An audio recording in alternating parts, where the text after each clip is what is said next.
আসসালামু আলাইকুম। কৃষি এগ্রো নার্সারির পক্ষ থেকে স্বাগতম। তো বাড়িটু জাতের লম্বা পটল বিষয়ে কিছু আলোচনা করব। তার আগে আমার ঠিকানা দিই, জেলা নাটোর, থানা বড়াইগ্রাম, গ্রাম তালসো, কুন্ডুপাড়া। এই যে আমরা পটলের চারাগুলি তৈরি করছি, দেখেন কি সুন্দর দেখতে পাচ্ছেন। এটা হাইব্রিড বাড়িটু জাতের লম্বা পটল। এই পটলটা লম্বা হয় আর দেখতেও অনেক সুন্দর হয়। এই পটলটা মাছাতে চাষ করলে সর্বোচ্চ বেটার হয়।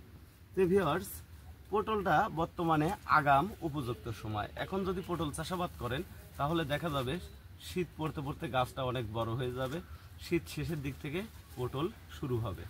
তো ভিউয়ার্স, পটলটা চাষাবাদ করতে হবে উঁচু জমিতে, যে জমিতে বন্যার পানি বা বৃষ্টির পানি জমে না, এরকম জমিতে পটল চাষাবাদ করতে হবে।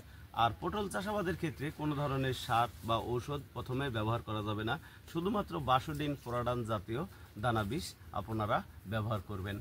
তে এই যে চারাগুলি করছি, আপনার পুরুষ এবং মহিলা চারা সম্পূর্ণ আলাদা আলাদা করে আমরা পটলের চারা তৈরি করেছি। তে 10 পিস মেয়ে চারার সাথে 1 পিস পুরুষ চারা রোপণ করতে হবে। আর আমাদের এই জাতটায় কোনো ধরনের পরাগায়ন নেই। অন্যান্য জাতে যেমন পরাগায়ন আছে, আমাদের এই বাড়িটু জাতের লম্বা পটলে কোনো ধরনের পরাগায়ন নেই। তো আমরা বাংলাদেশের প্রতিটি জেলায় 10 টাকা পিস হিসেবে এই পটলের চারা সেল দিচ্ছি। ভাড়া এবং ক্যারেটের টাকা অগ্রিম দিতে হয়। চারার টাকা মাল হাতে পাওয়ার পর সুন্দরবন অফিসে।